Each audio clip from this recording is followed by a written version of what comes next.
lugar, a los que pude saludar cuando comenzó el culto y a los que han llegado un poco más tarde, pues bienvenidos. Me alegra mucho veros. Así que, bueno, vamos a compartir la palabra del Señor. ¿Sí? ¿Perdón?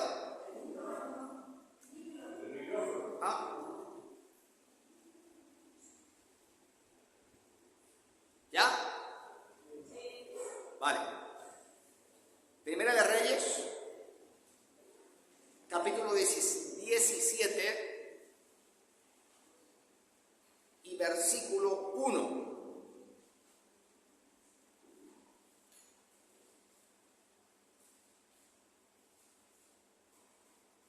¿Estamos ahí?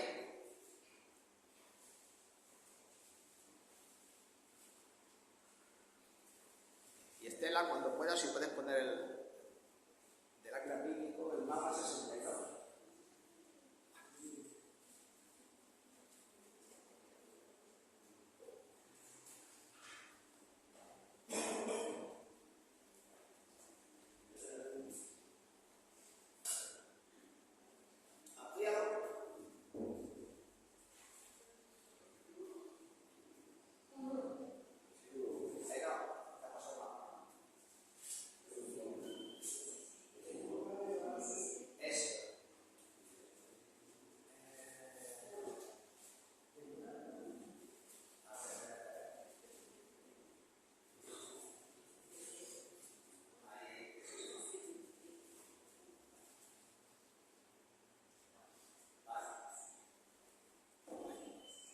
Bueno, dice el versículo que va a ser la base de la predicación de hoy, que entonces Elías Tisbita, que era de los moradores de Galaad, dijo a Acab: vive Jehová, Dios de Israel, en cuya presencia estoy, que no habrá lluvia ni rocío en estos años, sino por mi palabra. Pues hermanos, la Biblia está llena de relatos, de personajes que son trascendentes para nosotros como cristianos, ¿no?, por su gran relevancia espiritual. Podemos pensar, por ejemplo, en Moisés, en el rey David, en Daniel, Pedro, Pablo y en otros muchos más. Y yo no sé si os pasa a vosotros, pero cuando uno lee las historias, ¿no?, de todos estos personajes, parece como que están un poco ajenos a nuestra propia experiencia. Y quizás sentimos: yo jamás voy a poder ser como Moisés, o como Daniel, o mucho menos como Pablo. Pero dejadme que os cuente algo. Eso no es verdad. Eso no es verdad, porque todos estos hombres, incluso mujeres como Esther, como María, como Ruth o como Débora, eran simplemente personas. Pero, a pesar de ser personas comunes y corrientes y de no haber nada de especial en ellos, sí había algo que las diferenciaba. Y es que Dios, siendo personas corrientes, comunes, como cualquiera de nosotros aquí, las usó para su gloria. Y evidentemente Elías, que es el personaje de nuestro texto de hoy, no es diferente. Y cuando uno lee sobre la vida de Elías, uno se asombra de la valentía de este hombre. También te asombra del poder que Dios le dio.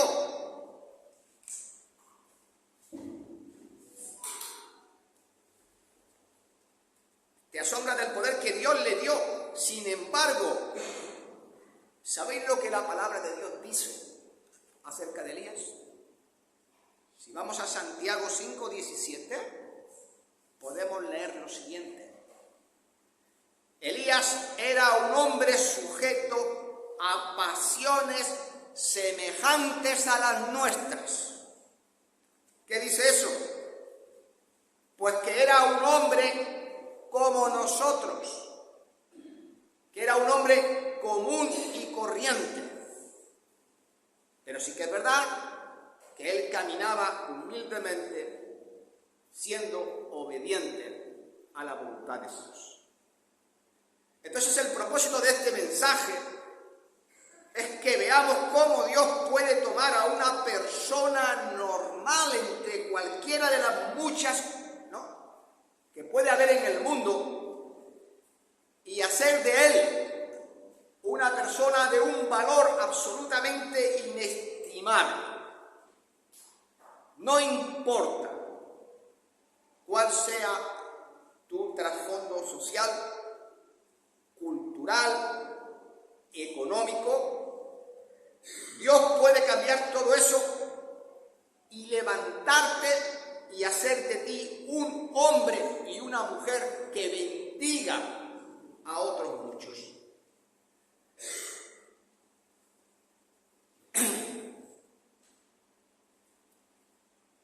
Ahora bien, ¿cómo era este hombre? ¿Cómo era Elías?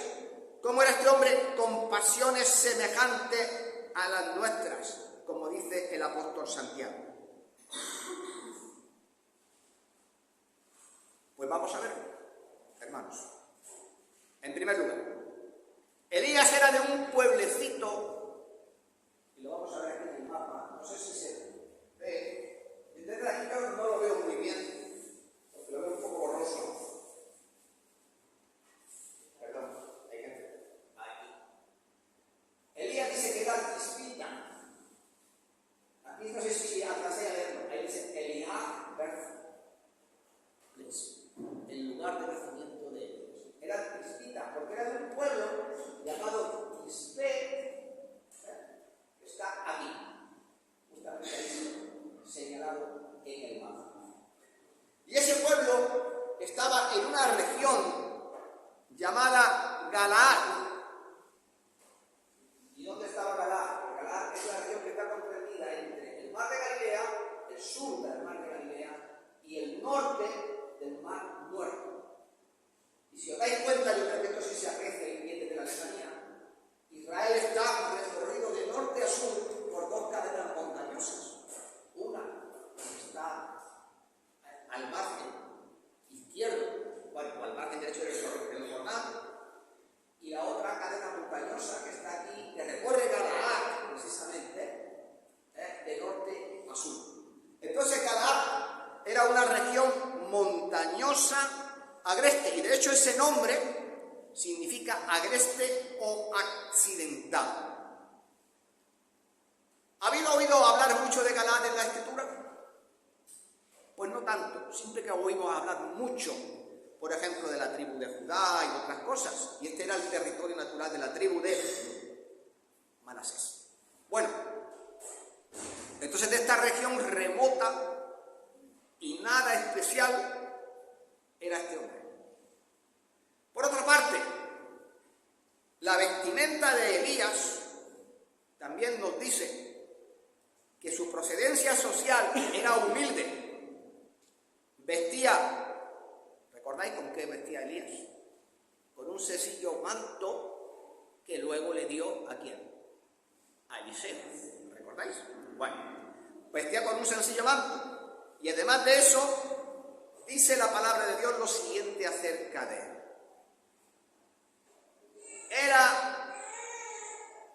Lo voy a leer primero en español y después leeré la traducción correcta, ¿vale? Porque es que en español, si leía el versículo, se prestan dudas. En español dice: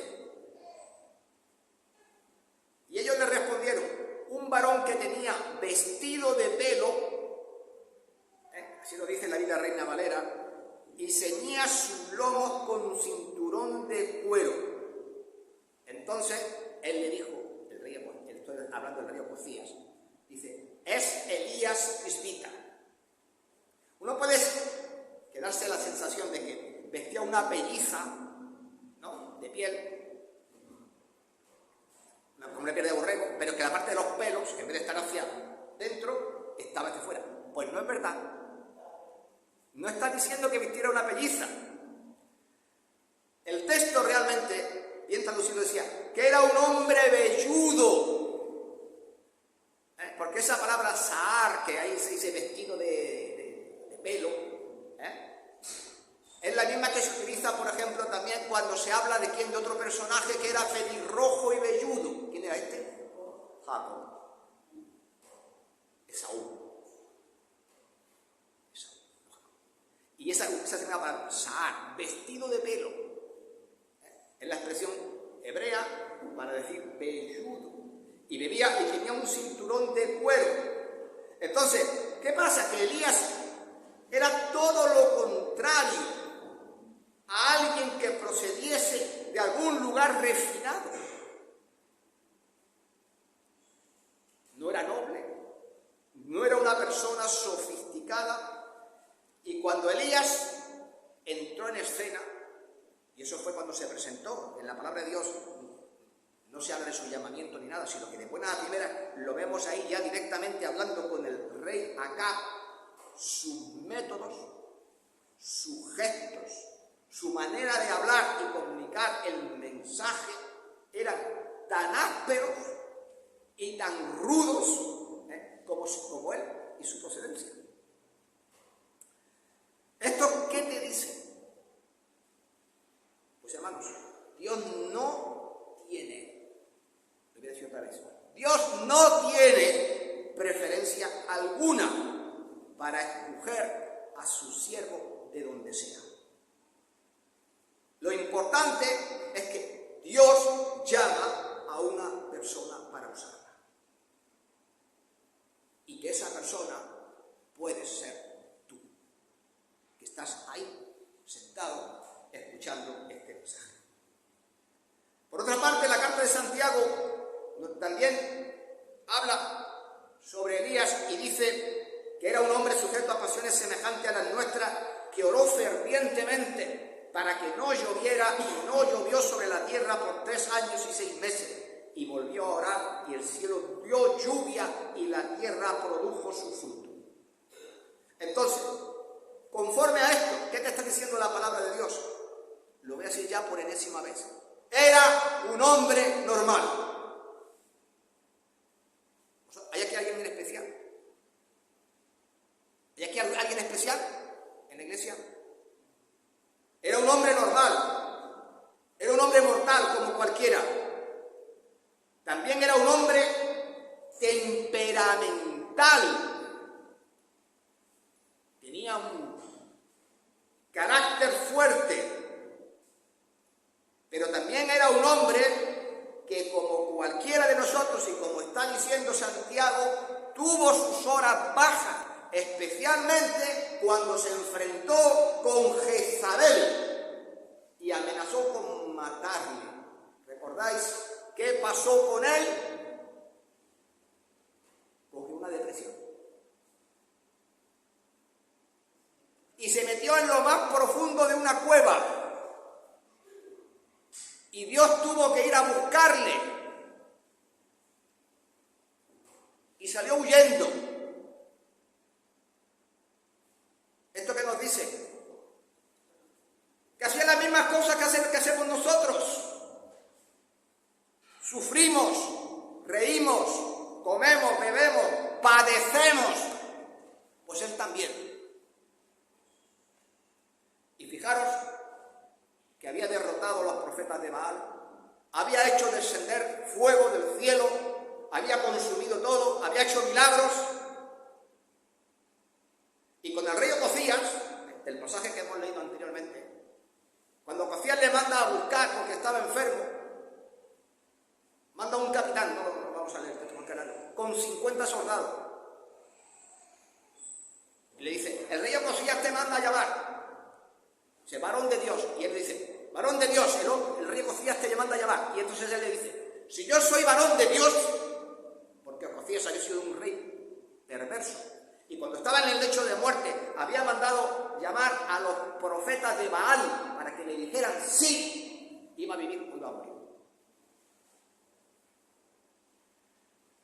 Pero al final tuvo que consultar al hombre de Dios. Entonces el hombre dice, sí, soy el hombre de Dios, pues entonces venga fuego del cielo y os consuma. Y consumió al capitán y a 50. Volvió a enviar otro capitán y otros 50. Y dijo, hombre de Dios, así, soy el hombre de Dios, pues venga cielo, fuego del cielo y os consuma. Y los consumió. ¿Os estáis viendo lo que os estoy diciendo? Era un hombre al que Dios le había dado un gran poder. Pero a pesar de todo eso, no dejaba de ser un hombre. Podía estar alegre, podía estar triste, podía estar hundido, como cualquiera de nosotros.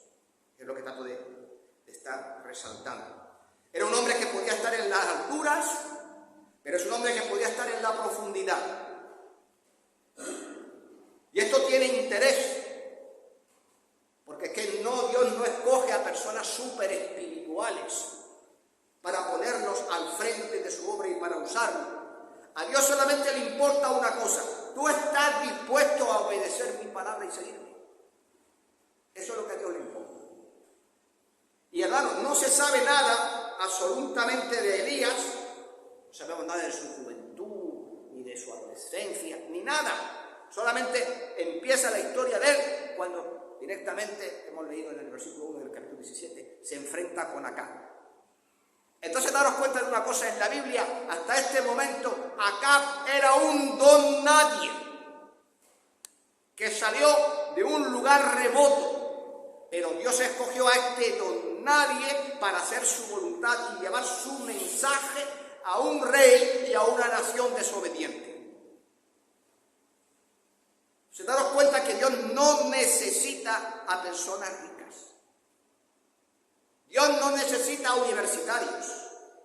Dios no necesita a gente inteligente, ni a los que mueven siquiera los hilos de este mundo para poder hacer su voluntad y su obra. Y para que veamos esto más claro, porque esto creo que es importante, os pongo otro mensaje, otro ejemplo que hay en la Biblia, de otro hombre al que Dios usó grandemente y del que Dios dijo que era un hombre conforme a su corazón. ¿De quién estoy hablando? Del rey David. Efectivamente. Y vamos a leer el pasaje donde se presenta Samuel ante Elí y sus hijos. Y entonces tiene el mandato de Dios de escoger de entre ellos al que iba a ser el rey. Y fijaros lo que pasa. Primero de Samuel 16. Y aconteció que cuando ellos vinieron, él vio a Eliab, el mayor de los hijos. Y Eliab era un mocetón, alto, fornido, bien parecido. Y cuando Samuel le vio, y fijaros que esto era un profeta, dijo: de cierto delante de Jehová estás ungido. Y Jehová le respondió a Samuel: no mires a su parecer ni a lo grande de su estatura, porque yo lo desecho, porque Jehová no mira, esto es lo que os quiero transmitir, Jehová no mira lo que el hombre mira, porque el hombre mira lo que está delante de sus ojos, pero Jehová mira el corazón. Desfilaron los 5 hijos, todos por ahí, y finalmente, ¿sabéis quién fue el último, verdad? Un chaval de 14, 15 años, que era el rey David. Y dice el versículo 2, entonces envió por él, porque estaba allí cuidando con las ovejas, nadie le había echado cuenta, ni pensaba que él iba a ser ungido. Dice, y era rubio y de hermosos ojos y de buen parecer. Y entonces Jehová dijo, levántate y úngelo, porque este es. ¿Por qué escogió a ese? Porque era guapo. Sí, era guapo, pero no es la razón. Porque era alto, porque era el más fuerte de todos los hermanos. Pero si era un chavalito, imberbe. ¿Por qué le escogió Dios? Porque era un hombre que tenía un corazón conforme a Dios. Ya está. Entonces, ¿qué es lo que Dios busca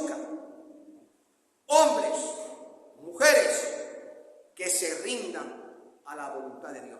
Y que digan como Isaías, capítulo 6, versículo 8, heme aquí, envíame a mí.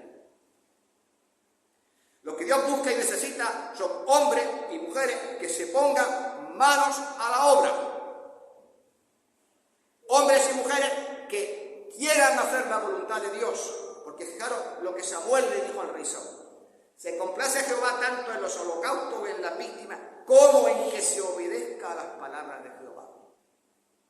Ciertamente el obedecer es mejor que los sacrificios y prestar atención mejor que la grosura de los carneros. ¿Sabéis ya lo que Dios busca? Gente que lo obedezca.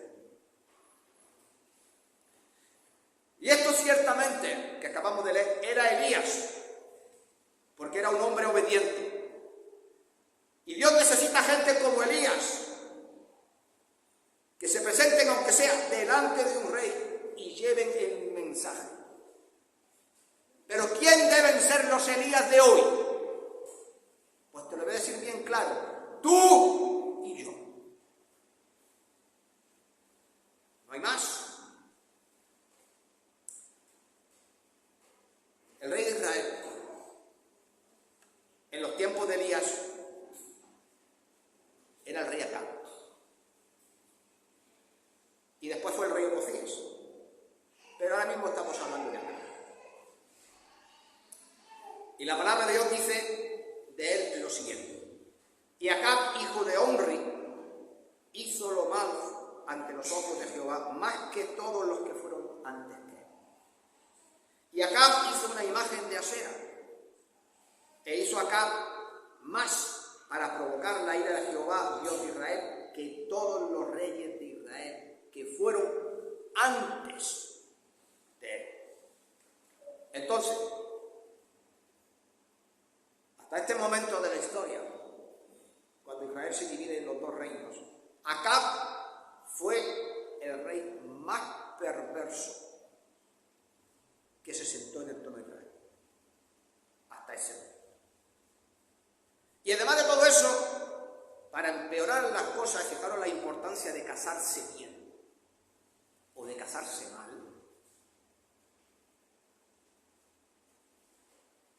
Y lo voy a decir bien claro, ¿por qué un hombre es lo que es? Porque también tiene el apoyo de su esposa. Y la influencia de su esposa. Y este hombre se casó ¿con quién? Con una mujer fenicia, hija del rey de Sidón, llamada Jezabel. Y los fenicios eran adoradores de Baal. Y si este ya era un mal rey, al haber elegido una mala mujer para casarse, ¿qué es lo que hizo? Elevarlo al cubo. Potenció todavía la maldad del otro. Eso pasó. Y dice la palabra de Dios, y aconteció como si hubiera sido poco andar en los pecados de Jeroboam, hijo de Nabat, que tomó por mujer a Jezabel, hija de él, Baal. ¿Sabes lo que significa el Baal? La casa de Baal. Este rey se llamaba Baal, la casa del dios cananeo, rey de la fertilidad, rey de los sidonios, y fue, y fijaros bien, y fue y sirvió a Baal y lo adoró. ¿Para qué sirvió la mujer? Para apartarlo de los caminos del Señor. Yo se lo digo a hombres como a mujeres, especialmente a los solteros, casados bien. Casados con un hombre que ame a Dios y casados con una mujer que ame a Dios. Porque tú no puedes subestimar la influencia que el hombre o la mujer con la que te cases tenga en tu vida. Ya has visto lo que pasó con este rey. Bueno, Acab y Jezabel entonces hicieron por introducir la adoración de Baal en Israel más que en cualquier otra familia gobernante hasta ese momento. Y la palabra de Dios lo testimonia y dice, y erigió un altar a Baal en el templo de Baal que había edificado ubicado en Samaria. ¿Sabéis lo que pasó con esto?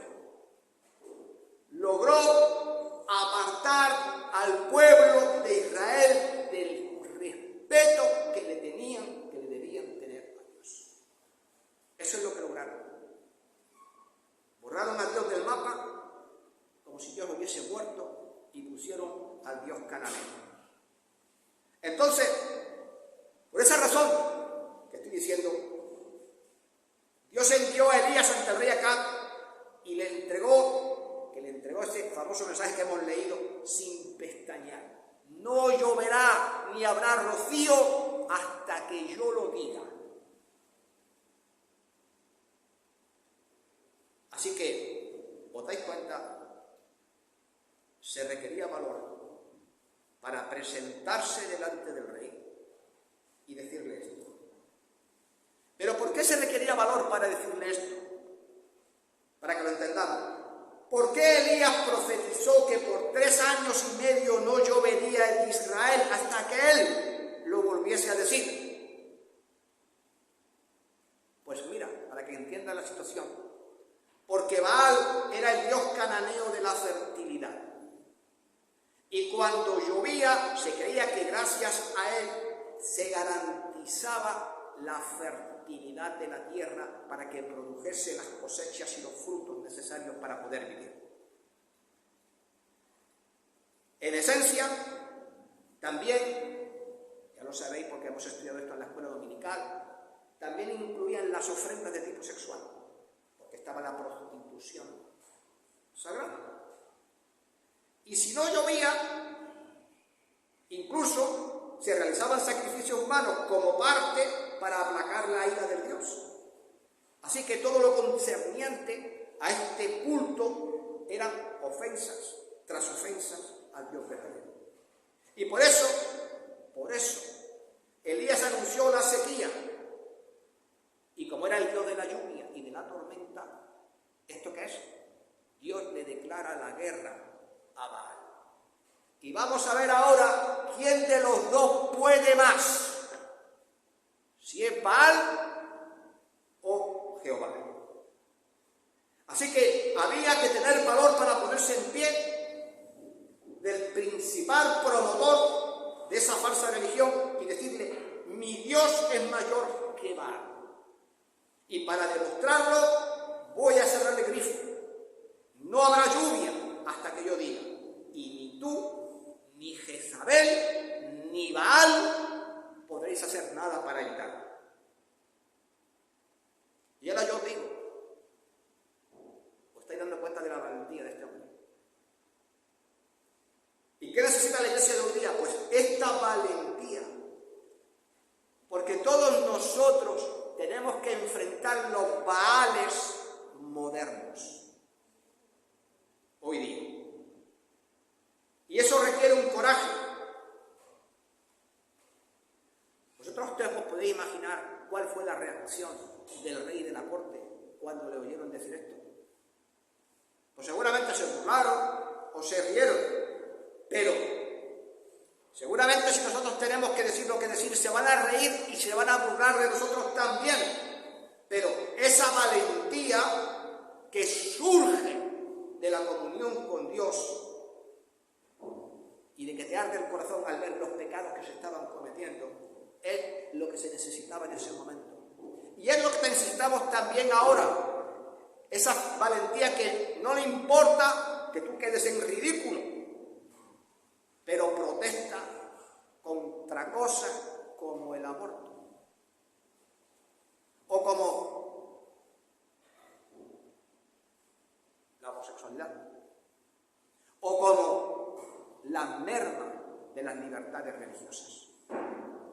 Porque este tipo de valentía marca la diferencia para Dios. Este es el tipo de creyente que Dios busca. Yo voy a defender a Dios, me cueste lo que me cueste.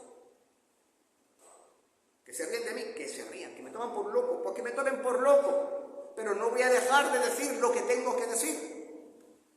¿Y sabéis qué? ¿Por qué creéis que Elías se llamaba Elías? porque el nombre de Elías significa mi Dios es Yahvé.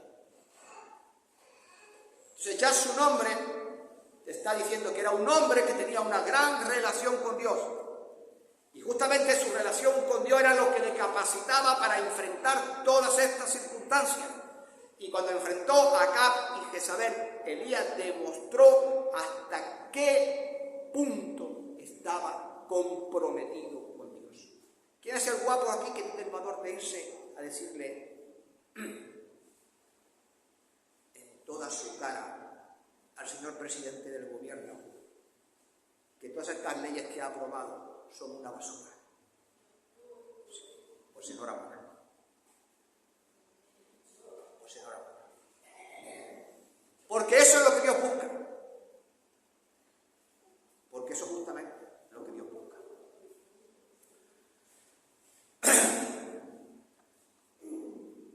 ¿Por qué? Porque Dios busca compromiso. Compromiso. ¿Y sabéis cuál es el mal de hoy día de la iglesia? Que el compromiso brilla por su ausencia. Al presentarse ante Acab y Jezabel en el nombre del Señor, él demostró, confío en Dios porque me estoy jugando la vida. Dependo de Dios para estar ahí. No confiaba en sus habilidades, sino en el poder de la soberanía de Dios. Y este es el secreto del éxito para que un hijo de Dios enfrente el pecado en este mundo. Porque cuando nos entregamos a Dios y dependemos de Dios, entonces, ¿cuándo podemos tener éxito? Y no antes. Y solo hay una cosa que honra a Dios. ¿Lo sabéis o no? Sin fe es imposible agradar a Dios. Porque el que se acerca a Él, crea que le hay y que es galardonador de los que le buscan. Entonces debemos confiar plenamente que para hacer esta tarea tenemos que vivir con fe, dependiendo únicamente de Dios para mantenernos firmes en nuestro lugar. Pensemos que cuando Elías se presentó delante del rey, dijo: vive Jehová, Dios de Israel, en cuya presencia estoy. Estas fueron sus primeras palabras que le soltó delante del rey. Entonces, Elías estaba en pie delante del rey de Israel, estaba en la presencia del hombre más poderoso de ese tiempo y de su porte, y sin embargo Elías fue capaz de ver más allá del hombre que ocupaba el trono. Y no dudó en pensar que él estaba en pie, pero no delante de acá, sino delante de la presencia del Dios del cielo.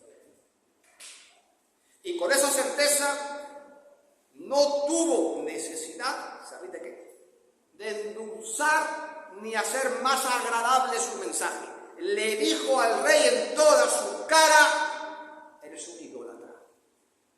Y como tú adoras a Baal, al dios de la lluvia, del trueno y la fertilidad, ¿qué este hombre es? ¿Lluvia? Pues no va a haber lluvia. Para que entiendan que aquí no hay más Dios que Dios. Y está claro que para él, para Elías, en esa corte y delante de toda esa gente, solo había una persona a la que tenía que agradar. Y esa persona era Dios mismo. Y esto es lo que yo creo que cualquier creyente necesita en su vida.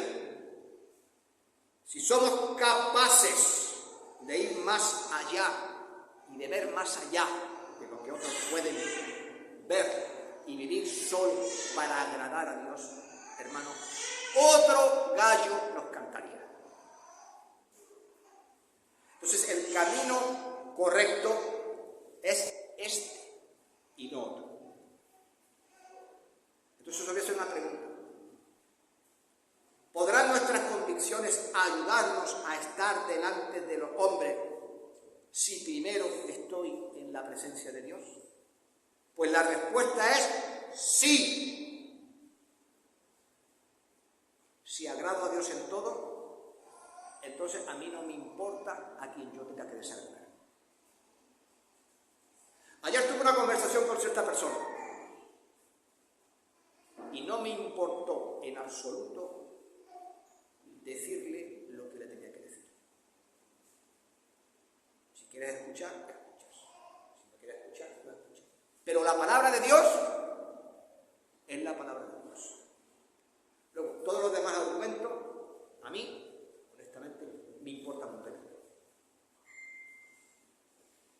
Razona lo que quieras, di lo que quieras, pero la palabra de Dios permanece para siempre.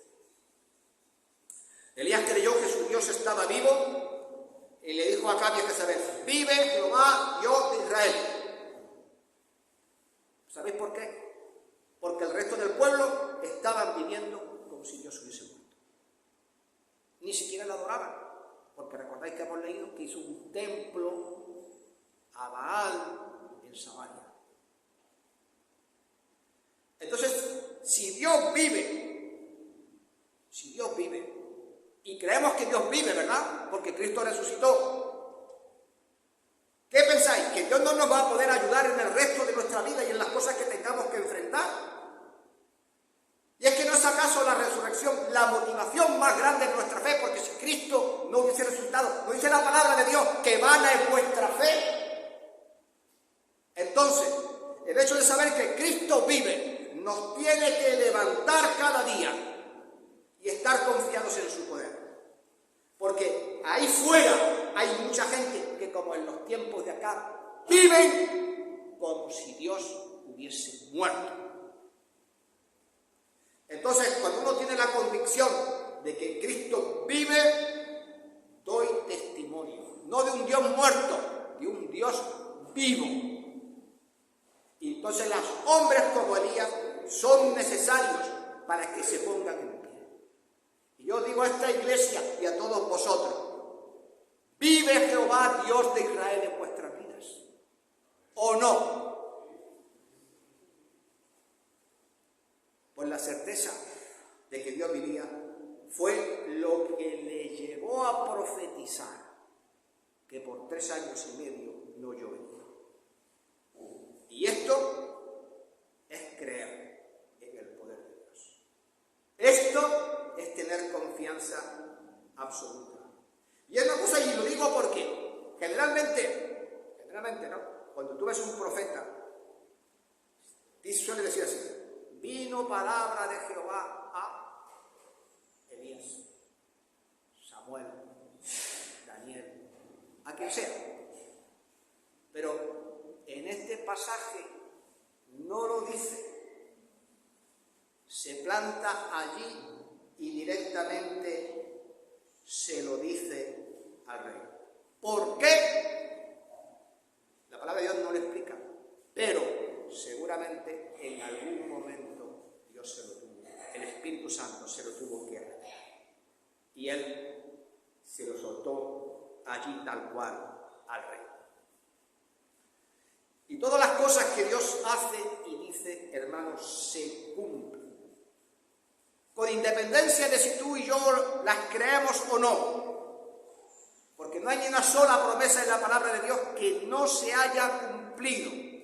Y Elías fue un hombre de fe y en esa fortaleza confrontó a Acab. ¿Y sabéis lo que pasó, no?